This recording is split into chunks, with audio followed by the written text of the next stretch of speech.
विष्णु भगवान ने क्या कहा था नारद से? तो सूत जी कहते हैं कि एक समय की बात है कि नारद जी 14 लोक में घूमते घूमते मृत्यु लोक में आए और यहाँ उन्होंने देखा कि सही मनुष्य अपने अपने पाप कर्मों के कारण क्लेशित हो रहे हैं, दुख भोग रहे हैं। यह देख करके नारद जी के मन में बड़ा दुख हुआ कि बताइए मानव शरीर होते हुए भी दुख, अत्यंत दुख।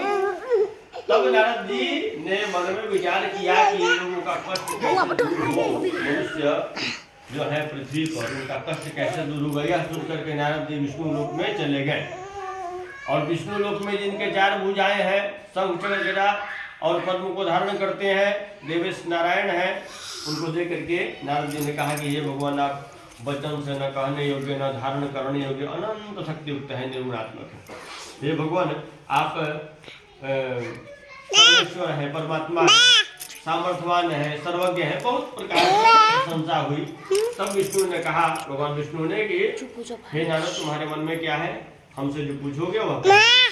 तो नारद जी ने कहा कि ऐसे ऐसे बात है, 14 लोक में घूमते हुए मैं मृत्यु लोक में गया और वहां देखा कि सभी प्राणी अपने अपने पाप कर्म से क्लेशित हो रहे हैं, दुख भोग रहे हैं, उनका कैसे निराकरण होगा? भगवान ने कहा कि देखो मेरा ही एक कलयुग में सबसे उत्तम नामों से पूजन होगा, जिनका नाम होगा सत्यनारायण भगवान। और सत्यनारायण भगवान के पूजन करने से मनोवांछित फल की प्राप्ति होती है। जो जिसके मन में जो भी इच्छा है वह उसकी प्राप्ति हो जाती है भगवान के केवल प्रसाद से, सत्यनारायण भगवान के प्रसाद से। इतनी ताकत है भगवान के प्रसाद में। तो नारद ने कहा ठीक है महाराज, इस व्रत को पहले किसी ने कहीं किया है? तो विष्णु भगवान ने कहा कि हाँ, काशी में सतानंद नामक एक गरीब ब्राह्मण था। वह ब्राह्मण प्रतिदिन भिक्षा मांगने के लिए लोगों के दरवाजे पर जाता था और रोज भिक्षा मांग करके ब्राह्मण खाता था। बहुत गरीब था, बहुत गरीब। तो उसके दुख को देख करके विष्णु भगवान ने को बूढ़े ब्राह्मण का रूप धारण करके और उस सतानंद नामक ब्राह्मण जो गरीब ब्राह्मण है उसके दरवाजे पर जाकर कह रहे हैं महाराज कुछ भिक्षा दीजिए ना। और सतानंद निकला, बोला बेचारा कि महाराज हम तो प्रतिदिन भिक्षा मांगने के लिए लोगों के दरवाजे पर जाते हैं, हम कहाँ से भिक्षा दें, हम तो अत्यंत ही गरीब है, दरिद्र है।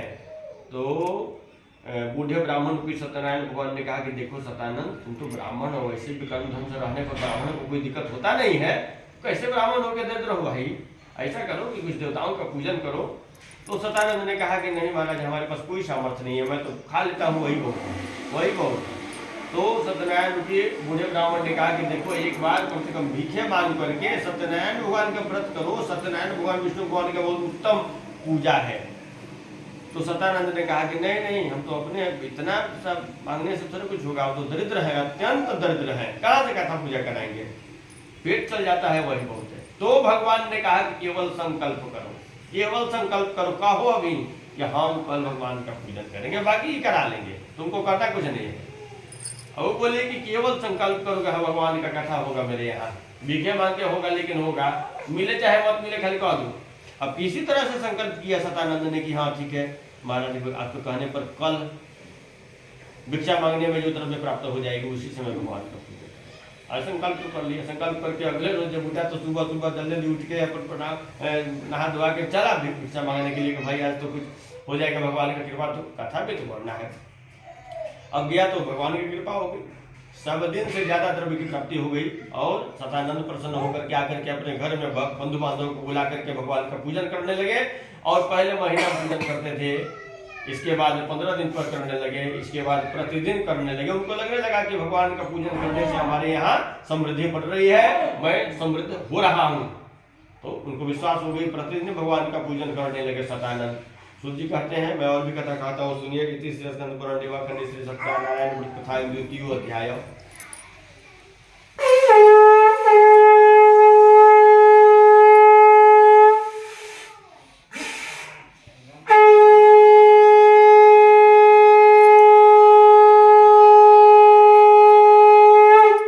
एक बार बोले श्री सत्यनारायण भगवान की जय, हरिलाल की जय। 3 अध्याय चढ़ाइए।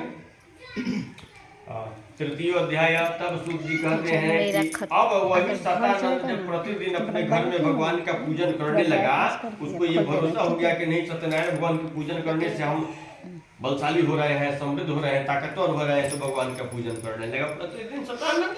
और शतानंद एक दिन की बात है, जैसे हम लोग बैठे हैं अभी कथा कहने के लिए, तो ऐसे ही का समय होगा, भगवान वो शतानंद महाराज के घर पे कथा हो रही थी।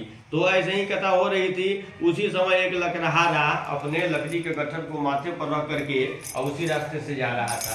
तो देखा कि दो चार सदी बैठा है तो कुछ ना कुछ तो है, तो लकड़ी के गट्ठर को बाहर रख करके आया कि चल तो पानी पी ले, प्यास लगा है। उसको मालूम नहीं था लकड़हारा को कि यह क्या हो रहा है। तो लकड़हारा तो पानी पीने के उद्देश्य से लकड़ी के गट्ठर को बाहर रखा था। अब हुआ करके देखा कि बाबू ज्यादा समय बैठा है, क्या बोले नहीं बोले, बस बैठ गया और कथा श्रवण किया। कथा श्रवण के बाद लकड़हारा जल पिया, प्रसाद पाया। लकड़हारा ने पूछा कि शतानंद महाराज आपने यह क्या किया है, ये कौन से भगवान का पूजन है। तब शतानंद ने कहा कि हमने श्री सत्यनारायण भगवान का पूजन किया है, इन्हीं का वो कथा था। तो लकड़हारा बोला कि इनके करने से क्या होता है। तो शतानंद ने कहा कि जितनी भी समृद्धि दिख रही है सब इन्हीं की है, अब हो क्या सकती है, सब इन्हीं से हो रही है। तो लकड़हारा ने कहा कि महाराज हम भी लकड़ी के गट्ठर को माथे पर रख करके धोते धोते बूढ़े हो गए, आज दरिद्र के दरिद्र रहे। चलिए कल हमको भी बताइए कि भगवान का पूजन कैसे होता है, जीवन में भगवान की कृपा तो होगा हमारे ऊपर। और लकड़हारा जो है शतानंद से व्रत की विधि जान करके और संकल्प किया, लकड़ी के गट्ठर को माथे पर रखा और संकल्प किया कि आज लकड़ी बेचने से जो द्रव्य की प्राप्ति हो जाएगी, उसी समय कल भगवान का पूजन करूंगा। वह भी भगवान की कृपा से किया, उसको गुना द्रव्य की प्राप्ति हो गई। लकड़ी बेच करके प्रसन्न होकर के सुंदर केले का फल, दूध, घी, गेहूं इत्यादि लेकर के सबको भगवान को भोग लगाया, कथा श्रवण किया। और तब से वह लकड़हारा भी धीरे धीरे धीरे धीरे भगवान की कृपा से आगे बढ़ने लगा, निरंतर समृद्ध होने लगा। सूर्य जी कहते हैं, मैं और भी कथा कहता हूँ, सुनिए। इति खंडे श्री सत्यनारायण व्रत कथायां तृतीय अध्याय।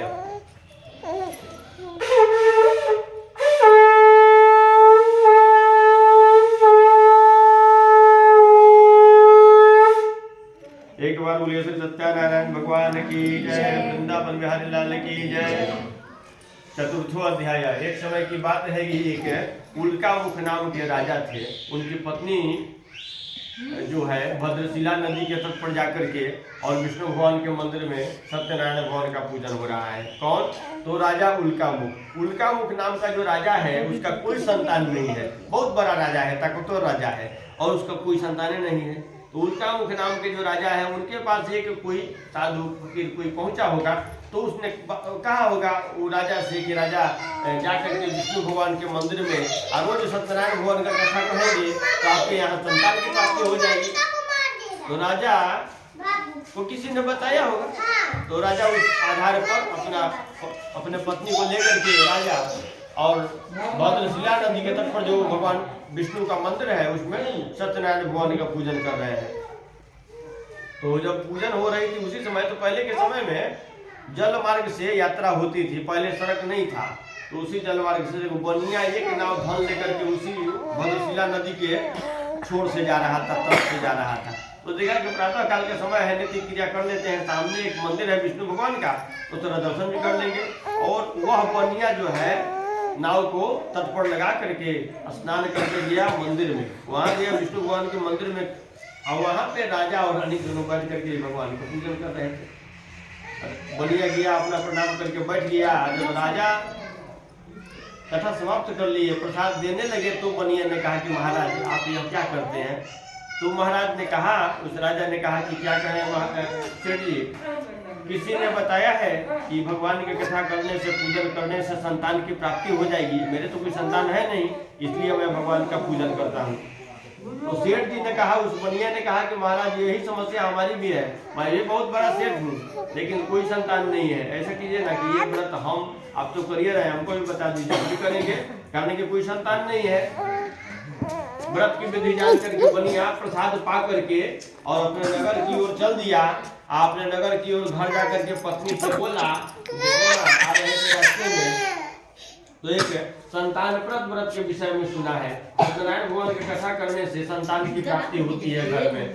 तो ऐसा करते हैं कि हम लोग संकल्प करते हैं कि हमारे यहाँ जब कोई संतान की प्राप्ति हो जाएगी तो हम भी भगवान का पूजन करेंगे। भगवान की कृपा से 10वें मास में उसकी पत्नी जो है गर्भवती हुई, एक निर्मल कन्या का जन्म हुआ। अब जब कन्या का जन्म हो गया तो सेठ जी की पत्नी ने कहा सेठ जी से कि सेठ जी आपने संकल्प किया है कि हमारे यहाँ कोई संतान हो जाएगी तो मैं भगवान का पूजन करूंगा, तो अब तो कर दीजिए, अब तो भगवान का पूजन कर दीजिए। सेठ बोला कि सुनो घबराओ नहीं, थोड़ा सा और सयानी हो जाने दो पुत्री को तो व्रत होगा। ऐसे ही समझाते समझाते सेठ जो है थोड़ा बच्ची जो है सयानी हो गई।